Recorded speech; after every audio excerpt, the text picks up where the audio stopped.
जय मातारा आमी तांत्रिक सम्राट पंडित सुशांत शास्त्री। आज आपनादेर संगे आमी महालय এই 2024 महालय बांगला 14 आश्विन एवं अक्टोबरेर 1 तारीख मंगलवार श्री श्री दुर्गार जे आविर्भाव एवं এই दिन किन्तु अनेक जागातेई होच्छे काली पुजोरो एकटा खूब भालो दिन। এই दिन अनेक बाड़ीते जादेर मानसिक पुजो आछे तारा मानसिक पुजो करते पारबे। अमाबस्या शुरू होच्छे रात्रिर 9টা 6 एवं पूर्व फाल्गुनी नक्षत्रते पड़ेছে। এটা খুব পুরো अमाबस्याটা पूर्व फाल्गुनी नक्षत्रेर मध्य पड़ेছে। आपनादेर जदि केर जदि देखा गेल कि कोनो मनस्कामना आछे এই दिन किन्तु आपनारा बाड़ीते होम यज्ञ करते पारेन। आपनार बाड़ीते जदि कोनो असुविधा थाके आपनार बाड़ीते यदि अपदेवतार कोनो आविर्भाव थाके आपनी होम यज्ञ करे काटाते पारेन। এই दिन यदि देखा गेल कि दीर्घदिनेर आपनार शत्रु कोनो रकम भावे आपनार बश होच्छे ना बा आपनी ताके कंट्रोल करते पारछेन ना, आजके एई केस कालके ओई केस परशुदिन एइभावे तर्शुदिन ओइभावे आपनाके एकटा हैरेस करार चेष्टा करछे बा आपनार पारिपार्श्विक यदि केउ शत्रु थाके এই दिन आपनारा शत्रु दमनও यज्ञ करते पारबेन। এই दिन आपनादेर मनस्कामना पूर्ण करार जन्य कारण এই दिन श्री श्री देवी चतुर्दशी पूजो शुरू होबे। সেই জন্য এই দিনটাতে আপনি আপনার যে কোনো মনস্কামনা কারণটা কি এই দিন দেবী দশভুজা আবির্ভাব হচ্ছে। এই দিন মা দশভুজা অসুরকে নিধন করছে। সেই জন্য যদি আপনার শত্রু থাকে সেই শত্রুকে এই দিনটা দমন করতে পারেন। এবং এই দিন আমরা দেখেছি অনেক ছেলে এবং মেয়েদের যদি কালসর্প যোগ থাকে বা মাঙ্গলিক থাকে এই দিনটা কাটালে কিন্তু সবথেকে শুভ দিন। কারণটা কি মা দেবী এই দিন অসুরকে বধ করছে। এই দিন কিন্তু আপনারা আপনাদের মনস্কামনাও পূর্ণ করতে পারেন। এবং তারপরে আসি আমার এই ভিডিওটা যদি আপনাদের ভালো লেগে থাকে সাবস্ক্রাইবার করবেন, বেল আইকনটাকে ক্লিক করবেন যাতে সর্বপ্রথম আমার নতুন নতুন ভিডিওটা আপনার কাছে যায় এবং একটা লাইক করবেন। যদি আপনার মনে কোনো আশঙ্কা থাকে আপনি আমাকে কমেন্ট বক্সে লিখে পাঠাতে পারেন।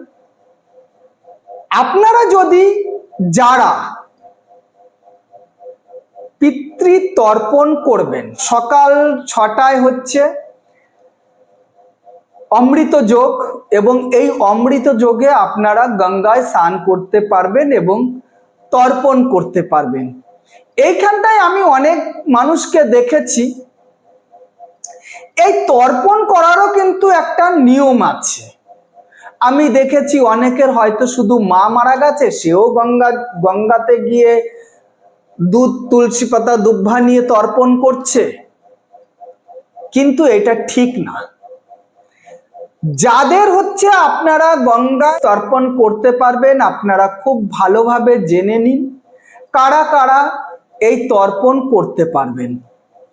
যাদের মা বাবা দুজনেই গত হয়ে গেছে এবং দেখা গেল যে কাল অসুজ উঠে গেছে মানে 1 বছর মানে বাৎসরিক ক্রিয়া হয়ে গেছে তার পরের বছরের থেকে আপনারা তর্পণ গঙ্গায় গিয়ে তর্পণ করতে পারবেন। মা বাবার উদ্দেশ্যে আপনি গঙ্গায় স্নান করে তাদের উদ্দেশ্যে আপনি তর্পণ করতে পারবেন।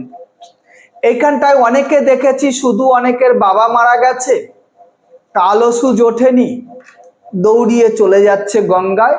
সবাই যাচ্ছে গঙ্গায় স্নান করতে, তর্পণ করতে, সেও চলে গেল গঙ্গায় স্নান করতে, তর্পণ করতে। কিন্তু এটা ঠিক না।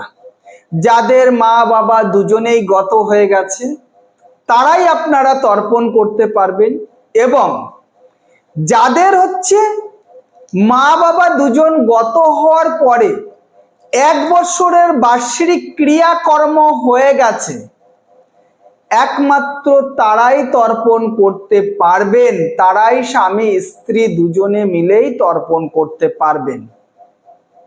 তর্পণের অনেকগুলো বিধি আছে, সেই বিধিগুলো যেরকম গোদান আছে, ভূমি দান আছে, কাঞ্চন দান আছে, তুলসী দান আছে, দুব্বা দান আছে, তিল তিল তুলসী দুব্বা দিয়েও হচ্ছে তর্পণ করা হয়, কালো তিল দিয়ে। গঙ্গায় প্রদীপ জ্বালাতে হয়। তো আপনারা, আমার মেন বিষয়টা হচ্ছে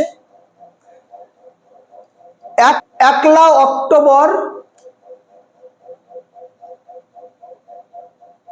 আশ্বিন মাসের 14 তারিখ মহালয়। এই মহালয়তে আপনারা শত্রু নাশ করুন। আপনার শুভ কাজের জন্য, আপনার ব্যবসা বাণিজ্যের জন্য, যদি আপনাদের কেউ যদি মাঙ্গলিক বা কালসর্প যোগ থাকে, তাহলেও আপনারা আমার সঙ্গেও যোগাযোগ করতে পারেন, বা আপনাদের আশপাশে যদি কেউ থাকে তাহলে সেটা আপনারা তার সঙ্গেও যোগাযোগ করে আপনার শত্রু দমন করতে পারেন। এবং আপনাদের যদি মা বাবা দুজনেই গত হয়ে যায় 2রা আগস্ট, আপনারা বুধবার আপনারা গঙ্গায় গিয়ে মা বাবার উদ্দেশ্যে আপনারা পিতৃতর্পণ করুন। আজ এই বলেই